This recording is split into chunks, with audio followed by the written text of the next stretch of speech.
착한 사람이 아닌 하나님의 은혜를 입은 사람, 착한 사람이 아니라 은혜 입은 사람이라는 제목으로 우리 한번 말씀의 은혜를 나누고자 합니다. 말씀이 조금 길 수도 있는데 저는 16절과 20절 이 두 말씀으로 중심으로 우리가 한번 하나님의 은혜를 나누었으면 좋겠습니다.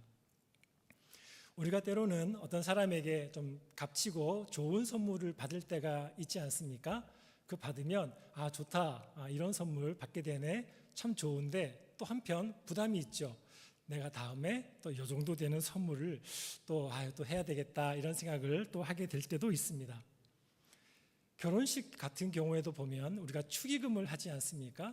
제가 예전에 저희 큰누님 결혼할 때 저희 어머니께서 그걸 장부를 이렇게 늘 잘 보관하시는 걸 본 적이 있어요. 누구는 얼마 했고 누구는 얼마 했고 이걸 다 가지고 계시더라고요. 알고 봤더니 이 다음에 그 집에 결혼식이 있을 때 나도 요만큼을 해야 되겠다, 그런 계획으로 하셨더라고요. 저는 어렸을 때라 잘 몰랐는데 알고 봤더니 그런 거죠. 우리는 그런 걸 보면서 세상에 있는 우리는 때로는 가는 것이 있으면 오는 것이 있다, 늘 이런 생각을 좀 많이 하게 되는 것 같아요. 그래서 우리는 때로는 공짜에 그렇게 익숙하지가 않죠. 공짜보다는 내가 준 것이 있으니까 좀 받은 것도 있지, 이것이 세상의 일반적인 세상의 계산기라고도 할 수 있겠죠. 세상의 계산 방식입니다. 그런데 여러분, 이 규칙이, 이런 계산이 맞지 않는 때가 있죠. 그것은 부모와 자녀의 관계도 그렇고요. 또 오늘 우리 말씀을 통해서는 하나님과 그의 자녀와의 관계가 또 그렇습니다. 이 계산으로 잘 계산이 되지 않는 때가 있죠. 우리 세상의 계산기로 하나님과 우리를 한번 계산을 해본다면, 하나님께서 이 죄 많은 나를 여기까지 인도하시고 구원해 주셨는데 내가 하나님께 또 많은 일들을 해야 되겠네, 이런 생각을 할 수도 있습니다. 또 그 반대로 내가 하나님을 위해서 이렇게 많이 섬겼어, 하나님의 교회를 위해서 내가 이렇게 노력하면서 많은 일을 했어, 하나님께서 좀 나에게 좀 많은 거 주시지 않으실까, 이런 생각을 할 수도 있습니다. 또 다른 면에서는 내가 요즘에 좀 안 좋은 일이 생겼는데 왜 그렇지? 내가 좀 기도를 덜 했나? 내가 하나님께 드려야 될 기도가 좀 적었나? 이런 생각을 하게 될 때도 있죠. 그런데 세상의 계산 방식으로 하면은 하나님과 우리와의 관계에는 전혀 맞지가 않아요. 왜냐하면 이 신앙이라고 하는 것은 거래가 아니거든요. 내가 이만큼 주었으니까 이 정도 받고, 내가 이 정도 받았으니까 또 그 정도 되는 양을 또 돌려주는, 이런 것으로 하나님과 우리의 관계, 그리고 신앙의 문제를 우리가 설명할 수는 없습니다. 오늘 말씀을 통해서 우리의 신앙이 어떠해야 하는지를 한번 우리가 살펴보기를 원해요. 우리가 예수를 믿어서 얻는 결과는 구원입니다. 그런데 그 똑같은 단어가 오늘 본문 말씀에 많이 나오는데 그것이 의롭다 여김을 받는 거예요. 하나님으로부터 의롭다 여김 받는 것, 이것은 구원받았다와 똑같은 말이라고 볼 수 있는 건데요. 이 의롭다, 이 말은 너는 옳다, 너는 괜찮아, 이런 뜻이거든요. 하나님으로부터 너는 옳다, 너 괜찮아, 이 말 듣는 것은 동시에 우리가 구원을 받은 것과 똑같은 말씀이라는 거죠. 여러분, 우리는, 모든 사람은 하나님의 형상으로 지어졌습니다. 하나님의 모습과 형상으로 지어졌기 때문에 그 의미는 하나님과 인격적인 관계를 나눌 수 있다는 거예요. 하나님께서 우리와 같은 이런 모양이 아니라 우리가 하나님의 형상으로 지어졌다라고 하는 그 말은 영적인 하나님과 교제를 할 수 있는 그런 존재로 만들어졌다라는 거예요. 그런데 사람이 하나님 앞에 죄를 짓고 난 다음에 하나님과의 이 관계가, 교제할 수 있는 것이 끊어져 버렸습니다. 그래서 도무지 하나님께로 나아갈 수가 없는 그런 상태가 되었어요.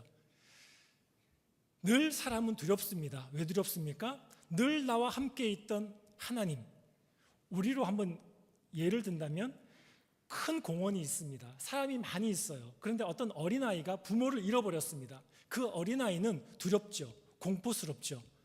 마치 그런 것과 같습니다. 하나님과의 관계가 끊어져 버린 우리는 끊임없이 무섭습니다. 인생의 의미가 무엇인지도 모르고 인생이 어디로 가야 되는지도 잘 모릅니다. 그저 열심히 살기는 하는데 알지 못합니다. 그래서 미래가 두렵고 또 죽음이 두렵기도 한 것이죠. 하나님과의 관계가 바르게 될 때, 하나님과의 교제가 이루어질 때 우리는 이 두려움과 이 공포가 사라지고 그때 하나님께서는 우리에게 의롭다, 관계가 바르게 될 때 너는 의롭다 이렇게 말씀해 주시는 거예요. 오늘 말씀을 통해서 우리가 첫 번째로 한번 볼 말씀은, 그러면 우리가 무엇으로 의롭다함을 얻을 수 있는가 우리가 생각해 볼 수가 있겠죠. 일반적인 세상 사람들은 늘 고민을 많이 합니다. 어떻게 내가 살아야 되지? 내가 열심히 살면, 내가 조금 더 부지런히 성실히 살면은 좀 더 행복해지겠지, 좀 더 나아지겠지, 늘 이런 생각을 하면서 삶을 살아갑니다. 나쁜 거 아니죠? 참 좋은 거죠. 참 귀한 일입니다. 그러나 그런 것으로 우리의 인생의 문제가, 인생의 의미와 인생의 목적을 알 수는 없는 것이죠. 오직 하나님을 알아야만이 내가 갈 목적지를 알고 있고 그 길도 알고 있고 그 길을 인도하시는 분이 누구신지도 알고 있기 때문에, 그분을 향한 신뢰 때문에 목적지 모든 것을 알고 있기 때문에 우리에게는 두려움이 없는 것이죠. 우리 인생의 의미를 알게 되는 거예요. 그런데 세상 사람들처럼 긍정적인 생각만으로는 조금 더 인생이 조금 더 나아질 수는 있지만 본질적으로 인생이 바뀌지를 못한다는 겁니다. 이 인생의 의미를 알고 살아야 오직 그 모든 것이 하나님의 은혜로 모든 것이 나에게 주어진, 너가 이제 의롭다, 너 옳다, 이 말을 듣고 하나님과의 관계가 올바로 이루어진 그 사람만이 그런 삶을 살 수 있는 거예요. 상황과 환경에 흔들리지 않는 거죠. 왜? 내가 가는 목적지를 알고 있거든요. 조금 잠깐 삐딱할 수 있어요. 그런데 변함이 없습니다. 가는 길은 여전히 그분이 인도해 주고 계시고 목적지는 저기가 분명히 보이기 때문에 아무 문제가 없는 것이죠. 그래서 상황과 환경에 전혀 변함없이 살아갈 수 있는 성도가 되는 겁니다. 사도 바울이 고린도후서 6장에서 그래서 그런 말을 하죠. 우리가 무명한 자 같은데 어떤 자예요? 우린 유명한 자예요. 죽은 자 같은데 살아 있습니다. 징계를 받는 자 같은데, 우리의 모습은 이 세상에서 징계를 받는 자 같은데 아니에요. 죽임 당하지 않습니다. 근심하는 자 같지만 아닙니다. 항상 기뻐합니다. 신기하죠? 가난한 자 같은데, 분명히 모양은 가난한 자 같은데 다른 많은 사람들을 부유하게 합니다. 아무것도 없는 것 같은데 저 사람, 그런데 모든 것을 가진 것처럼 살아갑니다. 왜? 인생의 의미를 알고 있거든요. 내가 어디서 왔고 여기에 내가 왜 있으며 어디로 가고 있는지 그 목적지를 알고 있는 그 성도는 이렇게 살아가는 거예요. 비록 세상에서는 아무것도 아닌 자 같이 그렇게 보이는데 전혀 반대의 모습이 그에게 있는 거예요. 이것이 바로 성도의 비밀인 거죠. 하나님과의 관계가 회복되기 전까지는 이런 일은 일어나지 않는 것이죠. 이 일이 일어나기 위해서는 우리는 의롭다함을 받아야 됩니다. 그런데 어떻게 우리가 의롭다함을 받습니까? 오늘 말씀을 통해서 볼 첫 번째로는 오직 믿음으로만 하나님으로부터 의롭다함을 받습니다. 다른 방법이 없습니다. 오직 믿음으로만 받습니다. 대부분의 사람들은 세상을 열심히 살아갑니다. 그 가운데 어느 날, 저와 여러분들처럼 어느 날 하나님께서 택하시고 불러주셨습니다. 아, 하나님이 계시구나 알게 됐습니다. 교회에서 신앙생활을 시작합니다. 신앙생활을 하다 보니까 교회에서는 또 많은 섬김이 필요하네. 열심히 섬기고 봉사합니다. 주차 봉사도 하고요, 안내도 하고, 주방 봉사도 하고, 또 전도도 하고 선교도 합니다. 여러 가지 많은 일들도 감당합니다. 또 내 삶이 이래서는 안 되겠다, 금주도 하고 금연도 하고, 또 내 직장에서 가정에서 올바른 모습으로 살아가려고 굉장히 노력합니다. 귀한 거죠. 그러한 섬김에 모든 섬기시는 분들이 있기 때문에 교회는, 이 교회 공동체는 살아있는 공동체처럼 그렇게 움직이게 되는 거죠. 그런데 여러분, 우리는 무엇으로 의롭다함을 받습니까? 오직 믿음으로만 의롭다함을 받는 겁니다. 오늘 우리 16절 말씀을 한번 보겠습니다. 16절 말씀입니다. 화면에 나오나요? 안 나오나요 혹시? 네, 그러면 제가 천천히 읽어드리겠습니다. 혹시 있으시면 성경이 앞에 있으시면 읽으시고요. 한번 같이 한번 읽겠습니다. 제가 읽겠습니다. 시작. 사람이 의롭게 되는 것은 율법의 행위로 말미암음이 아니요 오직 예수 그리스도를 믿음으로 말미암는 줄 알므로 우리도 그리스도 예수를 믿나니 이는 우리가 율법의 행위로서가 아니고 그리스도를 믿음으로써 의롭다함을 얻으려 함이라. 율법의 행위로서는 의롭다함을 얻을 육체가 없느니라. 아멘. 16절 말씀입니다. 이거 기독교에서 굉장히 중요한 말씀입니다. 사람은 순종과 섬김과 헌신으로 하나님 앞에 설 수 있는 존재가 아닙니다. 우리의 순종과 섬김이 너무도 귀하지만 그것을 가지고 하나님 앞에 설 수는 없다는 거예요. 누가복음 18장에서 예수님께서 어떤 사람과 함께 있었습니다. 그 사람은 자기 자신을 스스로 의롭다고 생각하는 사람이었습니다. 그 사람이 있어서 예수님께서 어떤 한 이야기를 해주십니다. 두 사람이 있는데 두 사람이 기도하러 성전으로 올라갑니다. 한 사람은 바리새인이고 또 다른 한 사람은 세리입니다. 그 바리새인이 기도합니다. 기도하는데 저 세리가 있어서 저 옆으로 한쪽으로 가서 거기서 기도합니다. 하나님, 너무 감사합니다. 저는 저 사람들, 어떤 토색하는 사람들, 불의한 토색하는 사람들, 물건 빼앗는 사람들, 그리고 불의한 사람들, 그리고 간음하는 사람들, 그런 사람 아닙니다.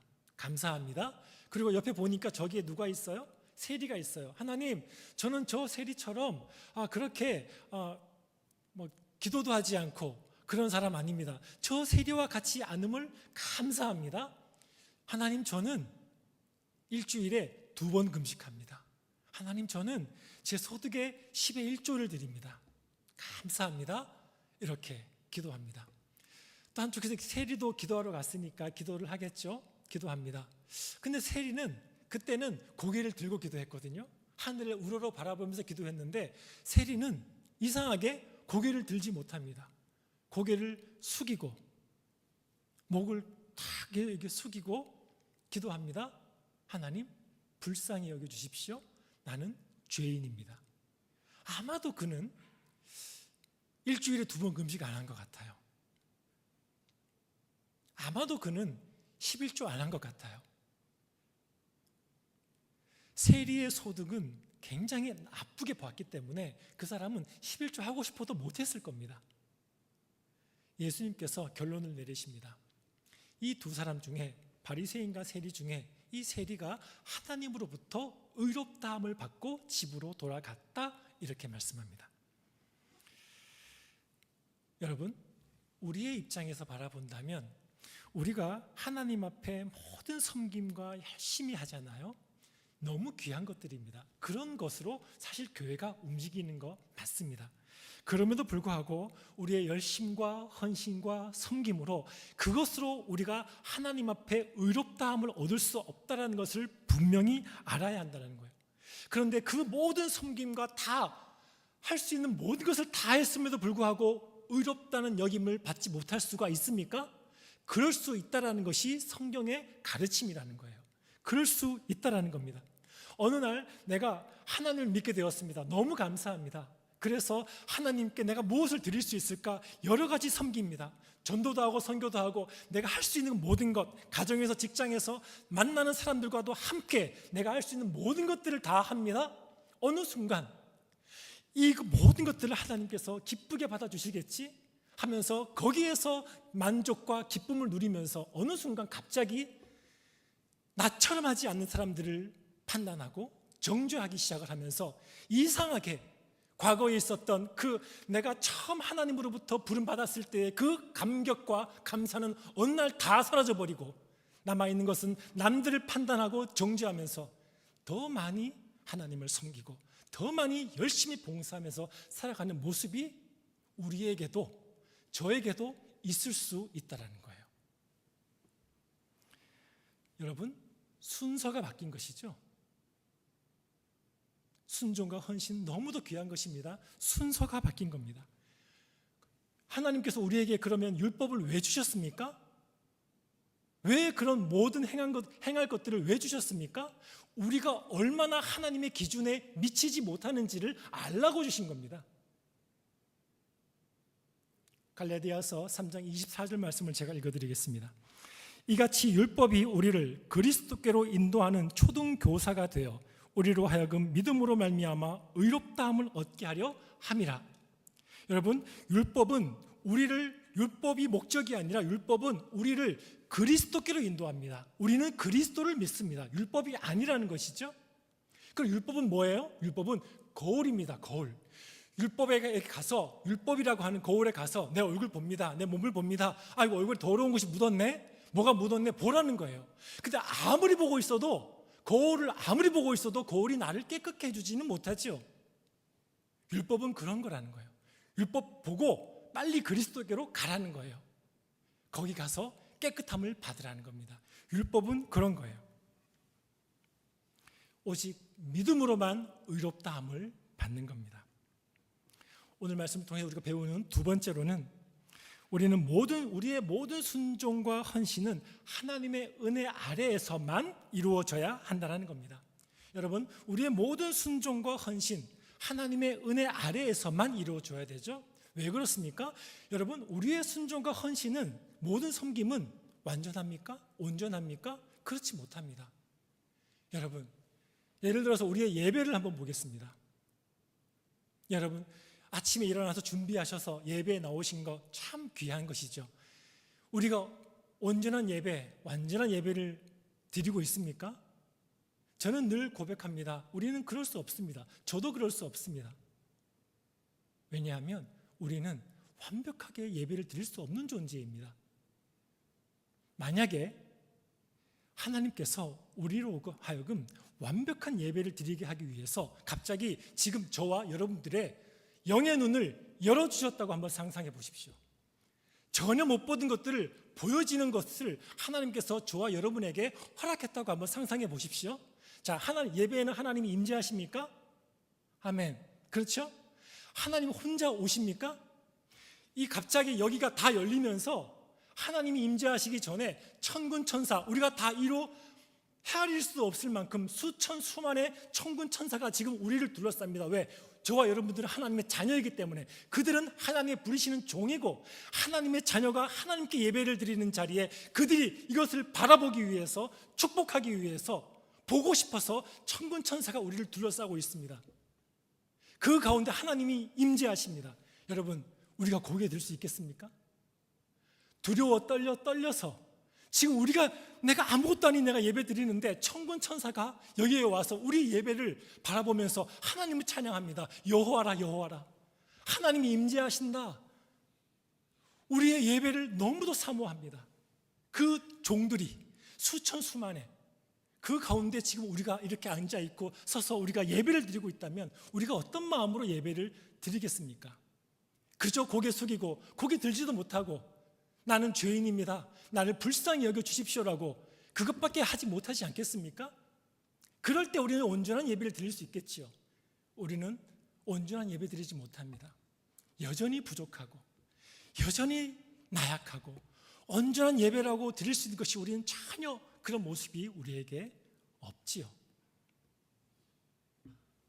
그러면 하나님께서 우리 예배를 받으십니까? 받으십니다. 왜 받으시죠? 우리 혼자 덜렁 나온 거 아니죠? 우리가 믿고 있는 예수 그리스도, 그분과 함께 나온 우리를 하나님께서는 보시겠다라는 거예요.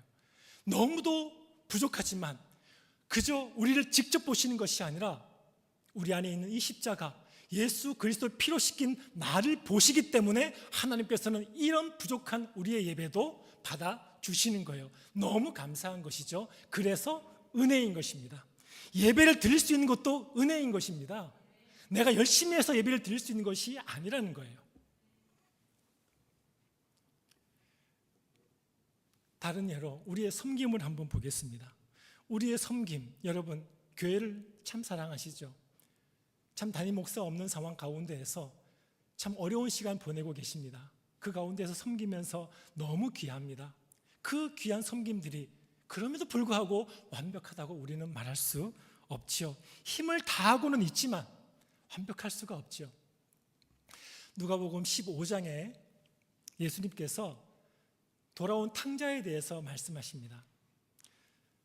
첫째 아들, 둘째 아들이 있는데 둘째 아들이 어느 날 갑자기 아버지 나에게 주실 분기 좀 빨리 주십시오 해서 그 분기 가지고 먼 나라로 갑니다. 허랑방탕하게 살고 이제 거기에서 도무지 이제는 가난하게 되어서 먹을 것이 없어서 돼지가 먹는 쥐엄 열매 먹고 살아갑니다. 그러다가 도무지 살 방도가 없어서 아버지께로 돌아가야 되겠다. 아버지께로 돌아갑니다. 두 가지 생각을 합니다. 아버지에게 아버지 저를 품꾼 중에 하나, 종 중에 하나로 여겨주십시오.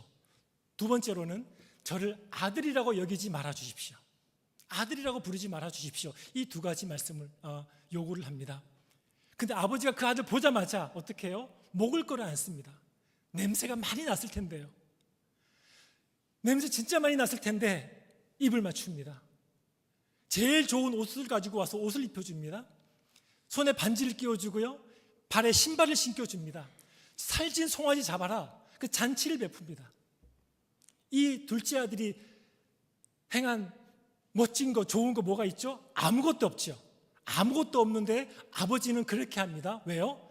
오직 그 아들을 향한 사랑과 은혜밖에 없는 거예요. 살아서 돌아와 준 것만으로도 감사한 아버지의 마음인 것이죠.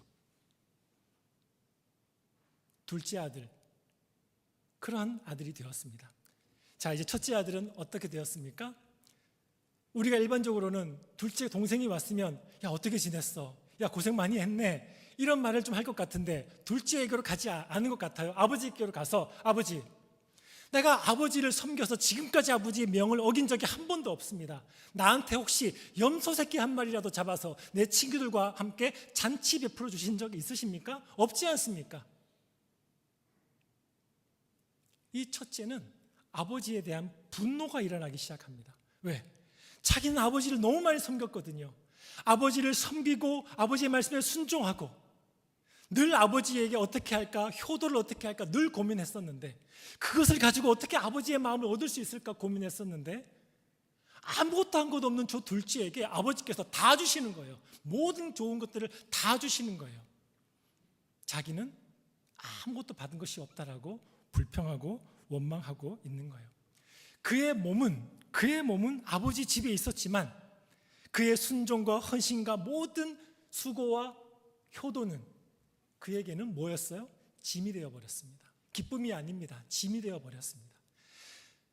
좋아 보일 만한, 칭찬할 만한 삶의 모습, 형태는 있었는데 실질적으로는 원망과 불평밖에 없었던 것이 그의 모습이었습니다. 아버지와 함께 있으면서 소 키우고 양 키우고 농사 짓는 거 여러분 너무 귀한 거예요. 그거 해야 됩니다. 그렇죠? 그걸 해야 됩니다. 그런데 뭐예요? 순서가 있다는 거예요. 순서가. 그 아버지의 은혜 아래에 있는 것이 감사한 것인 줄 알고 그것이 모든 것인 줄 알고 필요할 때 섬기기도 하고 순종도 하는 것이지 이 순서가 너무 중요한데 자꾸만 순서가 바뀐다라는 거예요. 여러분 둘째 아들이 이제 몸을 좀 추스렸습니다. 그리고 뭐 했겠습니까? 은혜만 계속 바라보고 있었겠습니까? 소 키웠을 거 아닙니까?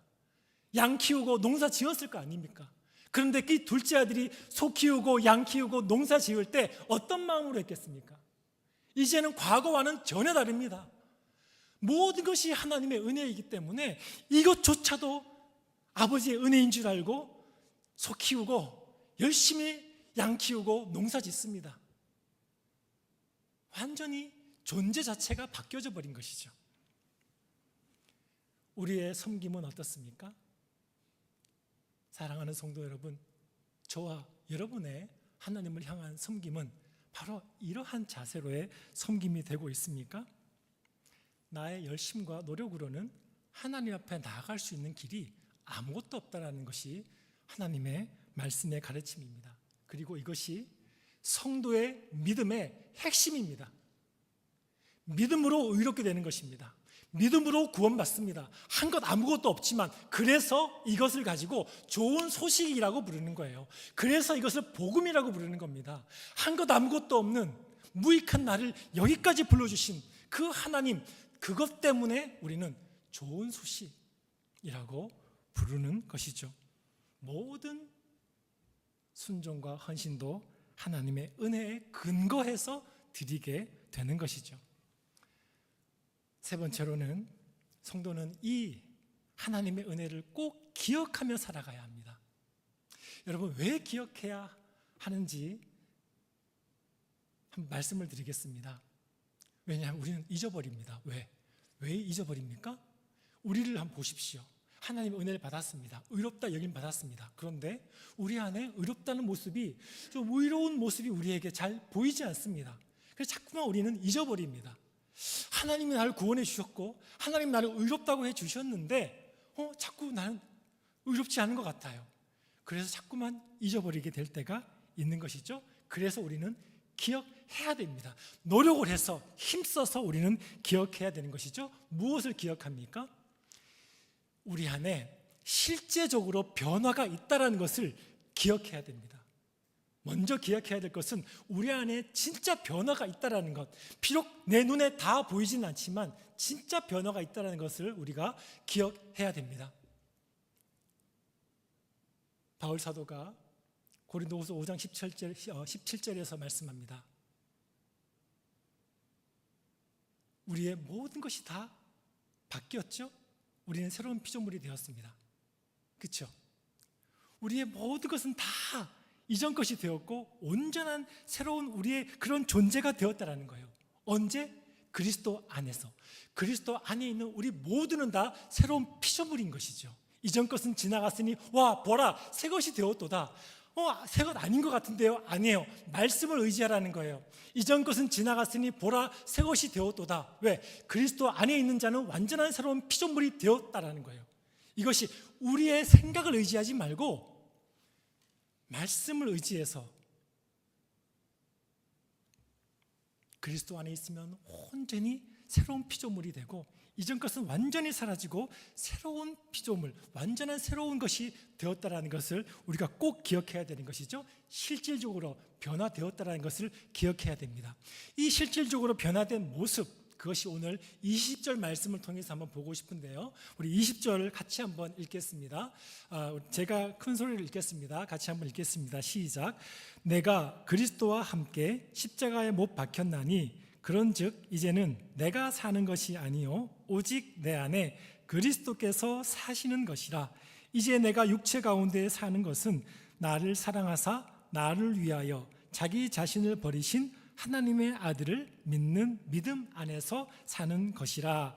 아멘. 여러분, 겉으로 드러나는 건 아무것도 없기 때문에 우리는 자꾸만 오해할 때가 있습니다. 겉으로 드러나는 것이 없지만 실질적으로 우리가 예수님을 믿을 때 우리는 완전 변화가 된 거예요. 어떻게 변화가 돼요? 그리스도와 연합이 되는 일들이 일어나게 된다는 거예요. 그리스도와 연합이 된다는 거예요. 왜요? 내가 그리스도와 함께 십자가에 못 박혀버렸습니다. 이전 것은 지나가 버렸습니다. 이제 나는 완전히 그리스도와 하나가 된 것이죠. 여러분, 예수님께서 이 땅에 오셨을 때 이 세상은 율법이 다스리는 세상이었습니다. 예수님께서 이 땅에 오셔서 그 모든 율법을 다 이루셨습니다. 그리고 마지막에 십자가에서 마지막에 다 이루었다 이렇게 말씀하셨습니다. 그런데 우리가 예수 그리스도를 믿을 때 나도 예수와 함께 죽으면서 그 예수님과 내가 하나가 됩니다. 연합이 됩니다. 동시에 어떤 일이 일어나냐면 나는 하지 않았지만 예수께서 하신 그 일이 나의 일이 되는 것이죠. 왜? 내가 예수님과 연합이 되었기 때문에. 예수님 죽임 당하실 때 거기에서 나도 죽었다라고 우리가 선포할 때 바로 그 예수님과 우리가 연합이 되는 일이 일어나게 되는 거예요. 그래서 하나님이 저와 여러분들을 바라보실 때 그냥 바라보지 않고 예수님이 보이는 거예요. 예수와 연합된 저와 그리고 여러분들을 하나님께서는 보시는 거예요. 그래서 하나님은 우리를 받아들이시는 거고요. 우리를 향해서 너는 깨끗하구나, 너는 의롭구나 이렇게 말씀을 하시는 거예요.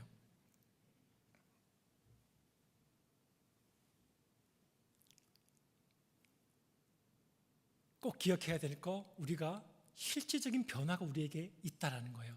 또 기억해야 할 것은 이제 예수님을 믿고 난 다음에는 우리는 이제 내 중심이 아니라 자기 자신을 부인하는 일들이 일어나기 시작합니다.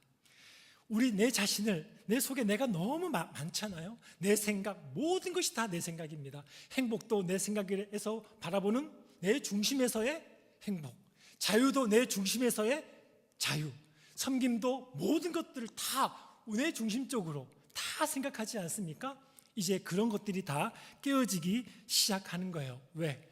그리스도와 함께 십자가에 못 박혔거든요. 이제 나는 없거든요. 이제 나는 전혀 없습니다.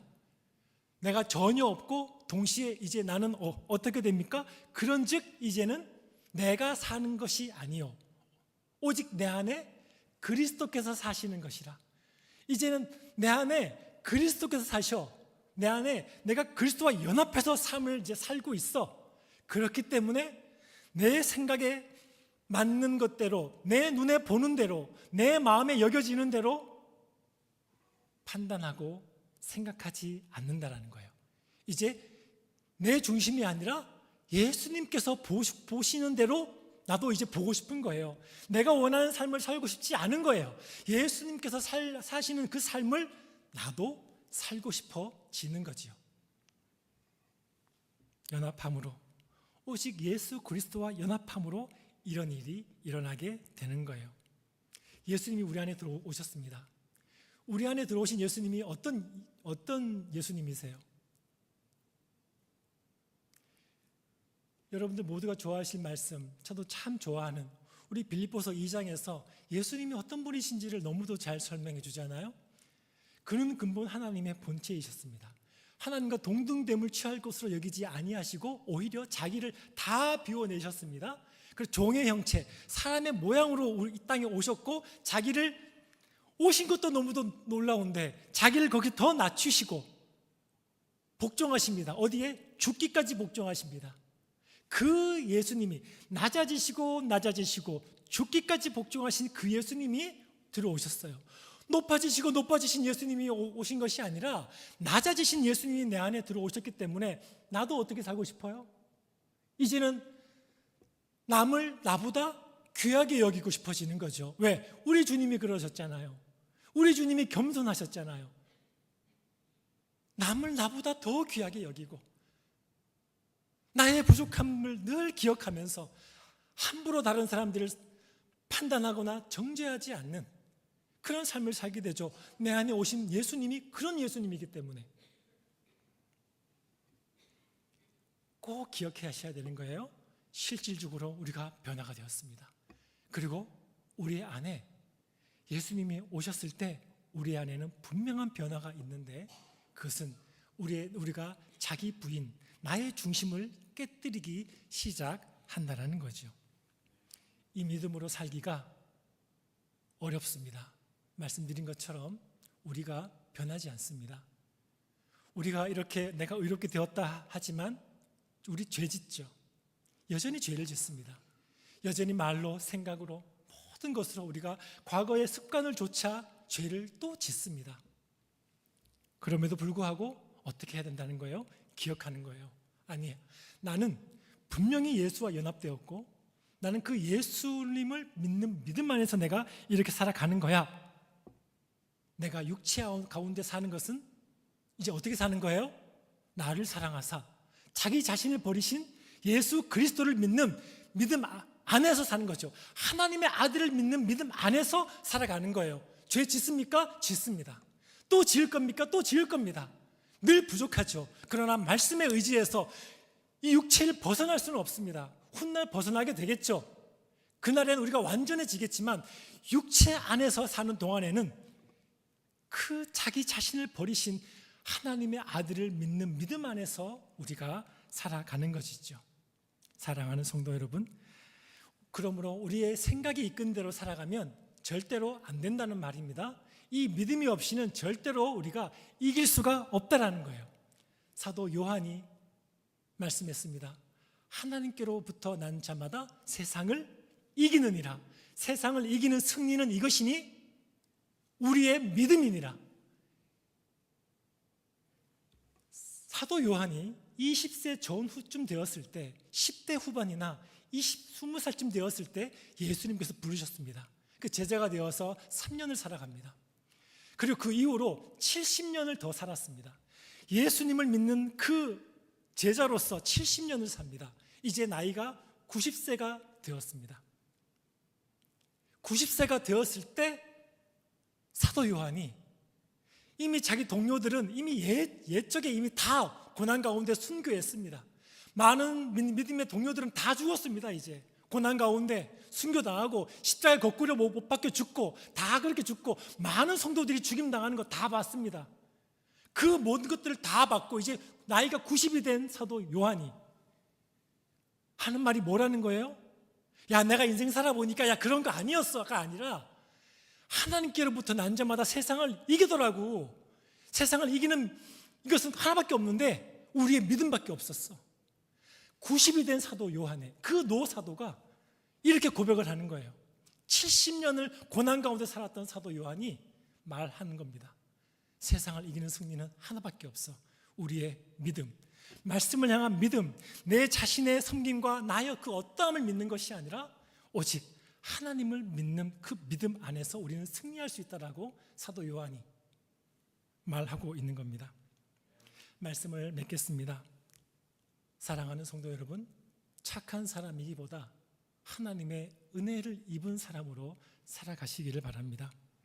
모든 것이 하나님의 은혜이지 않습니까? 찬양에도 그런 찬양이 있잖아요. 모든 것이 하나님의 은혜. 계속 모든 것이 하나님의 은혜. 내 삶의 당연한 것조차도 하나님의 은혜. 우리가 찬양을 하잖아요. 이제는 더 이상 내 중심으로 살지 않습니다.